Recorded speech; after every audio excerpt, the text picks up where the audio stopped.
जान की दुश्मन को अपनी जान कहते हैं। मोहब्बत की इस मिट्टी को हम हिंदुस्तान कहते हैं। मोहब्बत की इस मिट्टी को हम हिंदुस्तान कहते हैं, हिंदुस्तान कहते हैं। यहाँ पे उपस्थित आदरणीय माननीय सभी जनों को मेरा सादर प्रणाम। एवं मैं मोदी जी से मैं बार बार ये रिक्वेस्ट करती हूँ कि इस अखंड भारत को खंड खंड मत करो और यहाँ पे हमारे किसान भाई, सिख भाई की गरिमा को बनाए रखो, क्योंकि यदि दुनिया का सबसे पवित्र कौम है तो वो सिख धर्म ही है। और जो सबसे पवित्र जो चीज है वो किसान भाइयों का पसीना है। मोदी जी, आप तो गूगल से डाउनलोड करके रोटियां नहीं खा सकते हो। यहाँ पे आओ, लंगर पे आओ, थोड़ा रोटी खा के रोटी का गरिमा तो बनाए रखो। आप अडानी अंबानी का चौकीदारी छोड़ो और यहाँ पे आओ। अब जिस तरह से इस सिख भाई जो सबसे दुनिया के जो सबसे पवित्र कौम है, आप उनके ऊपर अत्याचार करते हो। आपका जमीन क्यों इतना मर गया? क्या आपकी जमीन अपनी जमीन अंबानी अडानी को बेच डाले हो? जो हमारे सिख बुजुर्ग, किसान बुजुर्ग को भी नहीं देख पाए, आप वाटर कैनल की बौछारी के, पता नहीं क्या क्या कितनी अत्याचारी के।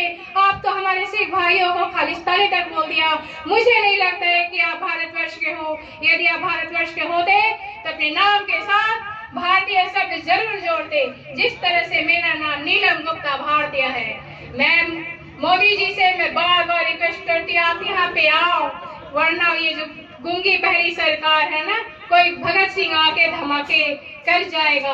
आप यहाँ पे आओ, किसान भाइयों का मेहनत देखो, मजदूरी देखो, किस तरह से किसान भाई यहाँ पे अपने खेतों पे मजदूरी करते हैं और पूरी दुनिया को लंगर चखाते हैं, लेकिन वही अपने दूसरे बेटे को बॉर्डर पर भेजते हैं।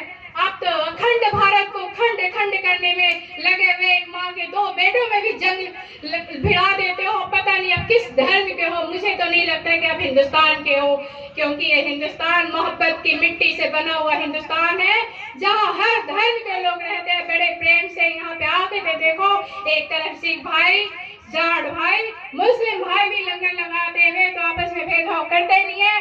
लेकिन आपके इस षड्यंत्र की वजह से हम सब हिंदुस्तानी एक जगह है और इकट्ठे हुए हैं। और मैं मोदी जी आपको यह कहना चाहती हूँ कि आप किसान भाइयों के भावनाओं के साथ मत खेलो। जिस तरह से आप कोरोना काल में मजदूर भाइयों के साथ भावनाओं के साथ खेले हो ना, तो ये मत खेलो, क्योंकि ये पूरा हिंदुस्तान ही नहीं, ये इंटरनेशनल आंदोलन है। इसमें इंटरनेशनल सपोर्ट भी मिल रहा है। आप जिस तरह से कोरोना काल में मजदूर भाइयों को अकेला छोड़ दिए थे रेलवे प्लेटफॉर्म, रेलवे ट्रैक पे कट कट के मरने का, आप जो बोलते हो ना बेटी बचाओ बेटी पढ़ाओ, इस यूपी के पावन भूमि पे जब बालिकाओं का रेप होता है तो आपके एमपी एमएलए ही पकड़े जाते हैं। जब ये एमपी एमएलए पकड़े जाते हैं तो रातों रात उनकी झोपड़ियां शहीद बच्चों को जला देते हो और उनकी जमीनों को हड़प लेते हो। फिर वही नीति अपनाते हो जहाँ किसान भाइयों के साथ खेती करते हैं, उनके पवित्र जमीनों को भी छीनने की कोशिश करते हो। आप तो उस अंग्रेज से भी बदतर हो। अंग्रेजों कभी वक्त था, अंग्रेज ने किसानों पर अत्याचार किया, उनको गुलाम बनाया, उनके जमीनों को छीना। लेकिन आप तो कम से कम इस हिंदुस्तान के किसानों का गरिमा तो बनाए रखो।